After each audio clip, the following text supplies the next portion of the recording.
Hello everyone, good morning, good evening and good afternoon. Whenever you are watching my video, Namaskar. This is RK Verma and a very warm welcome to Science Messenger. Today we are ready to discuss about a very versatile chemical that is sodium hydroxide, or it is also known as caustic soda. It is a versatile reagent because it is responsible for the formation of majority of chemical compounds. So let us discuss about sodium hydroxide और caustic soda. अगर हम sodium hydroxide या caustic soda की बात करें, इसका chemical formula होता है NaOH। केमिकल नेम है सोडियम हाइड्रोक्साइड, फार्मूला है NaOH। इसे हम कास्टिक सोडा के नाम से भी जानते हैं। ये वाइट क्रिस्टलाइन सॉलिड होता है, इसका कलर सफ़ेद होता है, सॉल्युबल इन वाटर, पानी में किसी भी प्रोपोर्शन में ये घुल जाता है। बिटर इन टेस्ट, चूँकि ये हाइड्रोक्साइड है, बेस है, इसलिए हम ऑलरेडी पढ़ चुके हैं बेसेज का टेस्ट बिटर होता है। सोपी इन टच, बेस जितने भी होते हैं वो टच करने में सोपी नेचर के होते हैं। सोपी का मतलब होता है छूने पर साबुन जैसा चिपचिपा लगना। स्प्रिंगली सॉल्युबल इन अल्कोहल, पानी में तो किसी भी प्रोपोर्शन में सोडियम हाइड्रोक्साइड सॉल्युबल है, लेकिन अल्कोहल में बहुत मुश्किल से ही सॉल्युबल होता है, मतलब ना के बराबर सॉल्युबल है। डेलिक्वेसेंट एक टर्म है, ये बहुत इंपॉर्टेंट है। ये ऐसा टर्म है, ऐसे मटेरियल जो एयर या एटमॉस्फेयर में खुला छोड़ देने पर एटमॉस्फेयर की मॉइस्चर को एब्जॉर्ब कर लेते हैं, उन्हें हम कहते हैं डेलिक्वेसेंट मटेरियल, और इस प्रोसेस को कहते हैं deliquescence. The substances which on exposure to air absorb moisture of air and dissolved in it and start flowing, known as deliquescent material, and the process is known as deliquescence। तो ये sodium hydroxide ऐसा material है, जब हम इसको air में ऐसे खुला छोड़ देंगे तो ये हवा की मॉइस्चर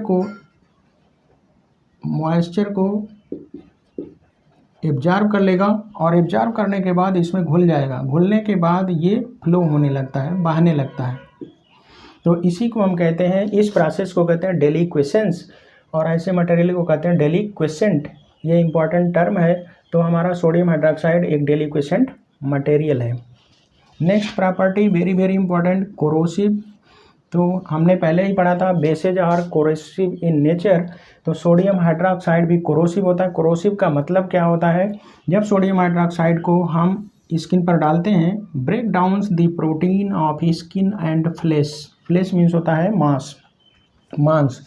तो जब हमारी बॉडी के स्किन पर सोडियम हाइड्रोक्साइड को डाला जाता है तो ये स्किन और इसके नीचे पाई जाने वाली मांस को तुरंत ब्रेक डाउन कर देता है, तोड़ देता है। और किस में तोड़ देता है, एक पेस्टी मांस में। पेस्टी मतलब पेस्ट की तरह मांस बना देता है, और इसीलिए इसको हम कहते हैं कास्टिक सोडा, क्योंकि स्किन और मांस की प्रोटीन से रिएक्शन करके एक पेस्टी मांस का फॉर्मेशन करता है, इसीलिए हम इसे कहते हैं कास्टिक सोडा। अब इसके प्रिपरेशन की बात कर लेते हैं। तो ये जिस मेथड से प्रिपेयर किया जाता है उसे हम कहते हैं chlor alkali process. Chlor alkali process इसलिए कहते हैं, chlor represents chlorine and alkali represents sodium hydroxide. तो इसमें जो प्रोडक्ट फॉर्म होते हैं, सोडियम हाइड्रोक्साइड के साथ क्लोरीन भी बनता है, क्लोरीन गैस भी बनती है, हाइड्रोजन गैस भी बनता है। तो इस प्रोसेस को हम कहते हैं क्लोर एल्कली प्रोसेस, क्योंकि क्लोर क्लोरीन के लिए होता है, और एल्कली जो यहाँ पर लिखा गया है, alkali represents to sodium hydroxide, इसीलिए हम इस प्रोसेस को कहते हैं क्लोर एल्कली प्रोसेस। और ये बनाया किस में जाता है, एक स्पेशल टाइप का सेल होता है जिसे हम कहते हैं नेल्सन सेल।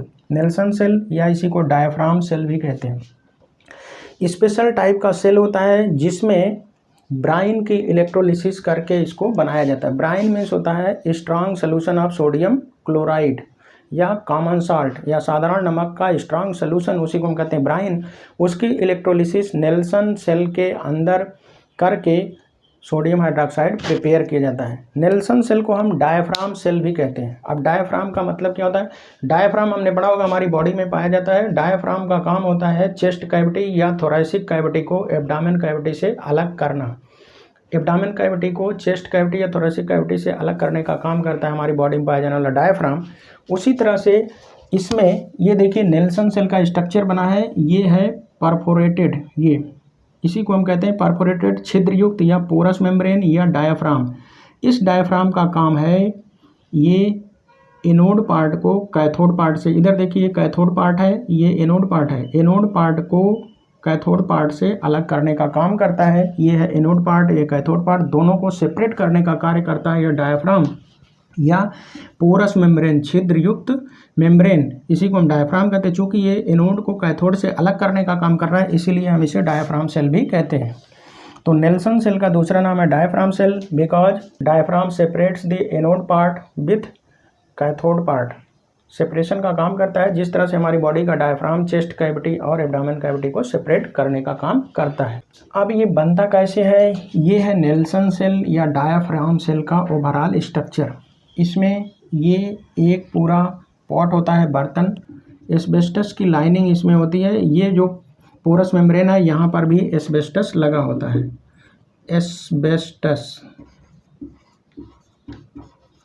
ये एक मटेरियल होता है। ये एस्बेस्टस क्या है, ये इधर बनने वाले मटेरियल प्रोडक्ट को इधर बनने वाले प्रोडक्ट से अलग करने का कार्य करता है, और ये एस्बेस्टस स्वयं सोडियम हाइड्रोक्साइड से रिएक्शन नहीं करता है, इसीलिए इसका उपयोग किया जाता है।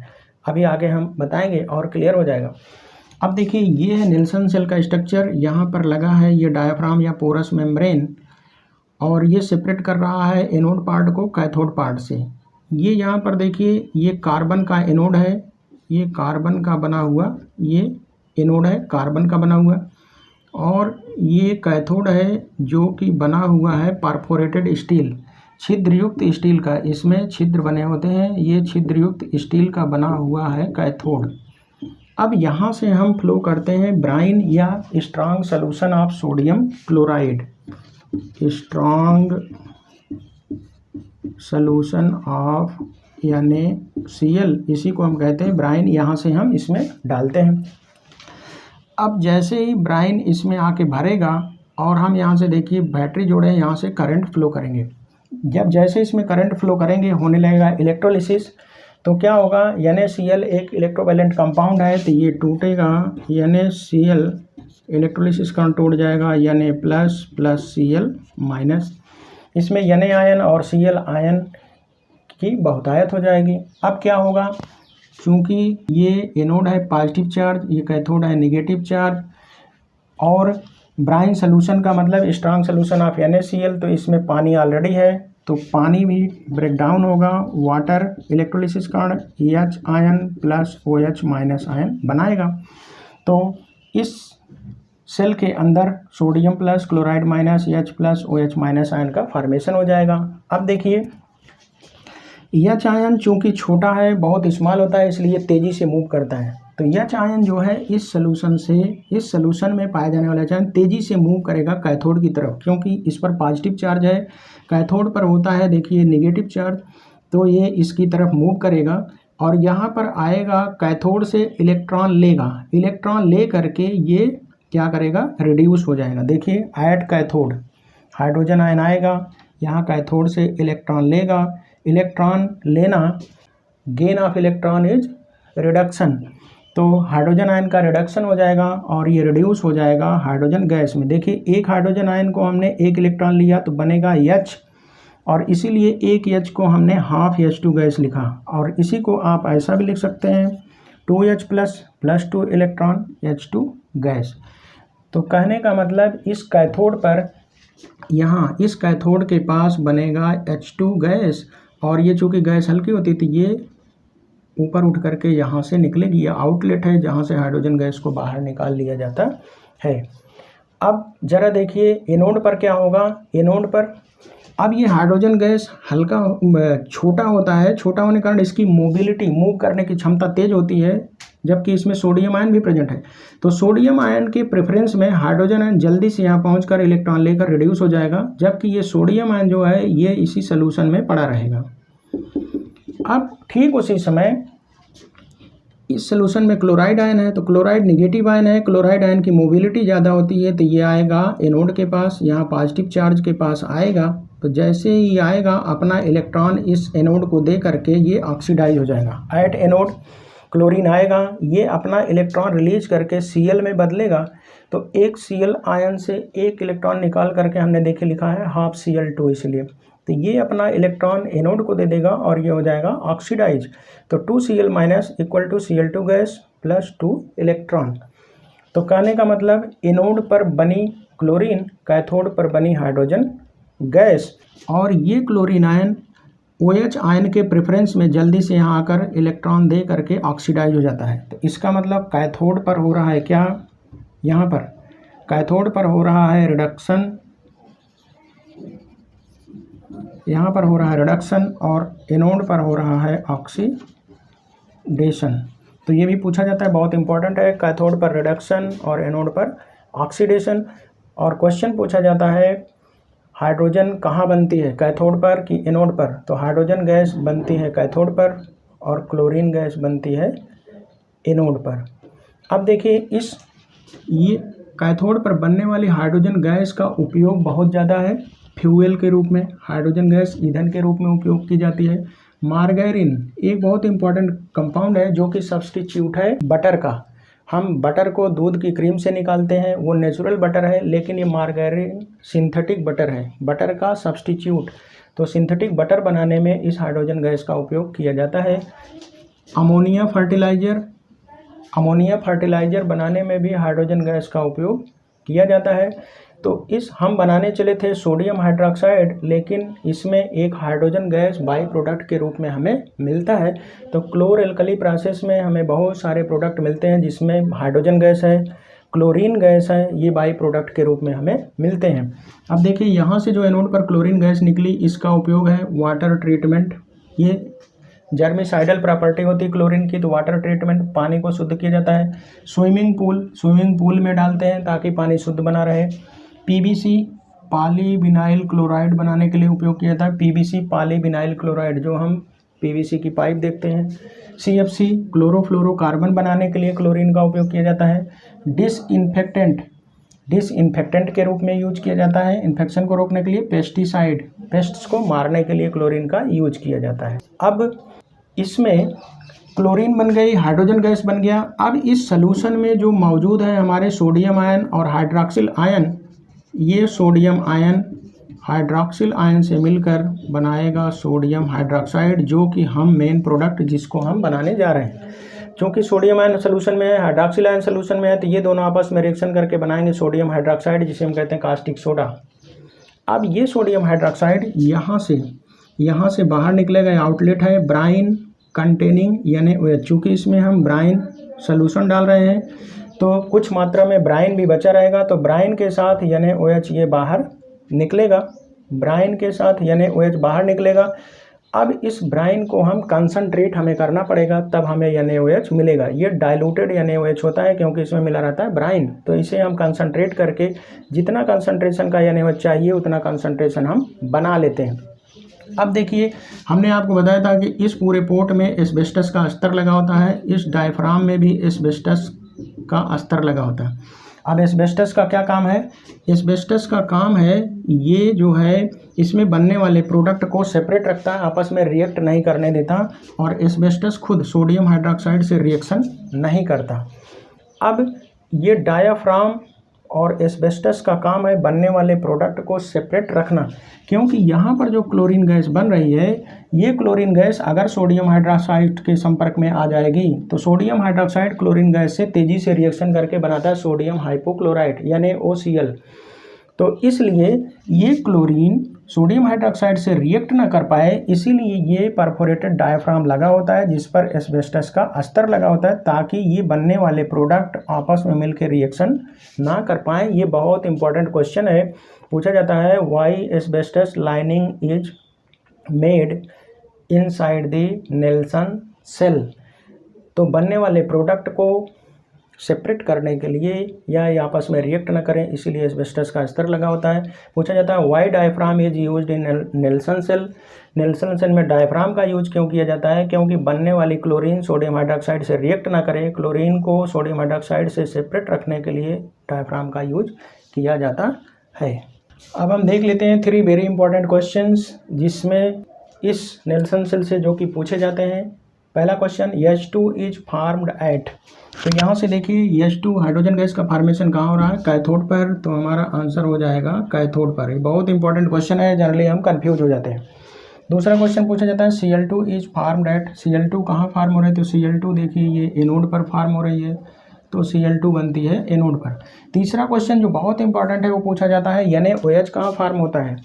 तो NaOH कहाँ फार्म होगा? NaOH देखिए चूंकि ये मूव करके कैथोड की तरफ आता है तो ये नियर कैथोड या एट कैथोड, तो इसका आंसर होगा नियर कैथोड। ये बहुत इंपॉर्टेंट क्वेश्चन है, नियर कैथोड और एट कैथोड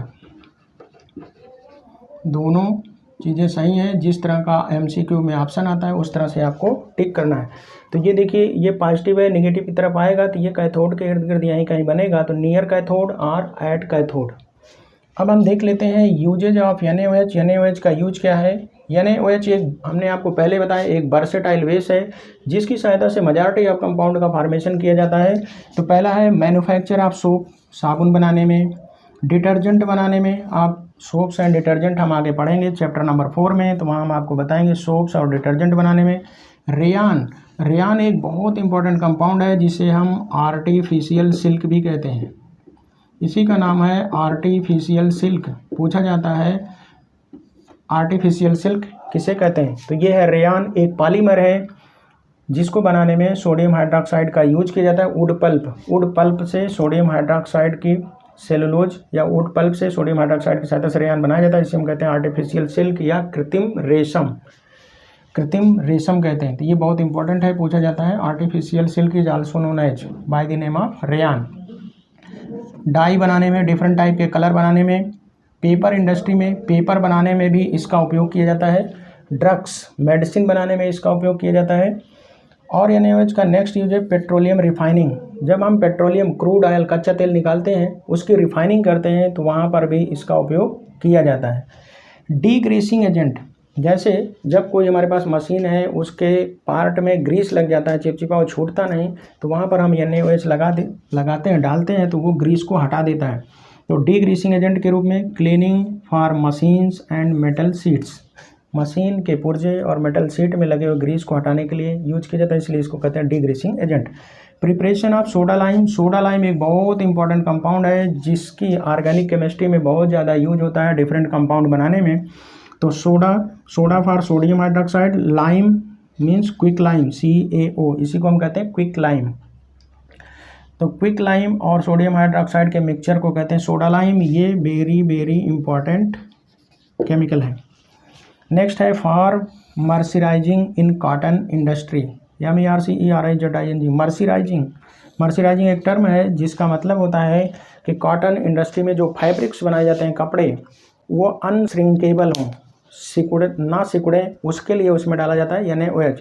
जैसे आपने सुना होगा लेनिन के कपड़े, जैसे ये शर्ट, ये लेनिन का शर्ट है, तो इसमें श्रिंकिंग बहुत जल्दी आ जाती है, तो कॉटन इंडस्ट्री वाले क्या करते हैं उसमें NaOH का इस्तेमाल करते हैं ताकि कॉटन के कपड़े जो हैं उनमें श्रिंकिंग ना हो। नेल्सन सेल के द्वारा जो हमें सोडियम हाइड्रोक्साइड मिलता है वो वेरी डाइल्यूटेड होता है, उसे हमें कंसंट्रेट करना पड़ता है। लेकिन अगर हमें कॉमर्शियल स्केल पर बहुत ज़्यादा मात्रा में NaOH प्रिपेयर करना है तो कॉमर्शियल स्केल पर जो सोडियम हाइड्रोक्साइड प्रिपेयर किया जाता है वो बनाया जाता है कास्टनर केल्नर सेल के द्वारा। केल्नर सेल भी एक नेल्सन सेल की तरह वेल डिजाइंड सेल है जिसमें कॉमर्शियल स्केल पर सोडियम हाइड्रोक्साइड को बनाया जाता है। अब ये कास्टनर केल्नर सेल की सहायता से क्यों बनाया जाता है? क्योंकि इससे बनने वाला जो सोडियम हाइड्रोक्साइड है वो काफ़ी ज़्यादा मात्रा में कंसंट्रेट होता है, तो इसलिए उसे हमें ज़्यादा कंसंट्रेट करने की ज़रूरत नहीं पड़ती और ये ज़्यादा मात्रा में बनता है, ज़्यादा कंसंट्रेट बनता है, इसीलिए कमर्शियल स्केल पर इसकी सहायता से बनाया जाता है। अब डिफरेंस क्या होता है इसमें जो कैथोड होता है वो मरकरी का बना होता है। यहाँ पर देखिए, यहाँ पर जो कैथोड था वो परफोरेटेड स्टील का बना हुआ था, छिद्रयुक्त स्टील का। यहाँ पर कैथोड मरकरी का बना होता है। तो कैथोड के पास जैसे सोडियम आयन आएगा, ये क्या करेगा, इलेक्ट्रॉन लेके रिड्यूस हो जाएगा और मरकरी से रिएक्शन करके बनाएगा NaHg। इसको ऐसे भी लिखते हैं Na.Hg। इसको हम कहते हैं सोडियम अमलगम। Sodium amalgam. पारा जब किसी के साथ कंबाइन होता है तो उसको कहते हैं एमलगम। जैसे पोटेशियम हो जाए पोटेशियम एमलगम, जिंक हो जाए यहाँ तो जिंक एमलगम, तो ये सोडियम एमलगम बनाएगा। अब एनोड यहाँ पर देखिए, एनोड कास्टनर केल्नर सेल में बना होता है ग्रेफाइट का। यहाँ पर एनोड बना हुआ था कार्बन का, तो ग्रेफाइट का एनोड है, इस पर आएगी क्लोरीन, ये इलेक्ट्रॉन रिलीज करके बनाएगी क्लोरीन गैस। अब सोडियम एमलगम, इसी एनोड पर सोडियम एमलगम इस मिक्सचर में रहता है वाटर के मॉलिक्यूल से रिएक्शन करके बनाता है सोडियम हाइड्रोक्साइड। मरकरी फिर से रिलीज हो जाता है और हाइड्रोजन गैस रिलीज हो जाती है। तो यहाँ पर देखिए, यहाँ पर जो है क्लोरीन गैस, हाइड्रोजन गैस, ये सब एनोड के पास निकल रही हैं और इसमें क्लोरीन गैस तो एनोड पर निकलती है लेकिन हाइड्रोजन गैस कैथोड पर निकलती है। तो ये डिफरेंस है। और सुपीरियरिटी ये है कि यहाँ से बनने वाला सोडियम हाइड्रोक्साइड काफ़ी ज़्यादा मात्रा में कंसनट्रेट होता है, इसीलिए कॉमर्शियल स्केल पर इसकी सहायता से बनाते हैं। कॉम्पिटिटिव एग्जाम में पूछा जाता है कास्टनर केल्नर सेल में कैथोड किसका बना होता है, तो ये मरकरी का कैथोड होता है।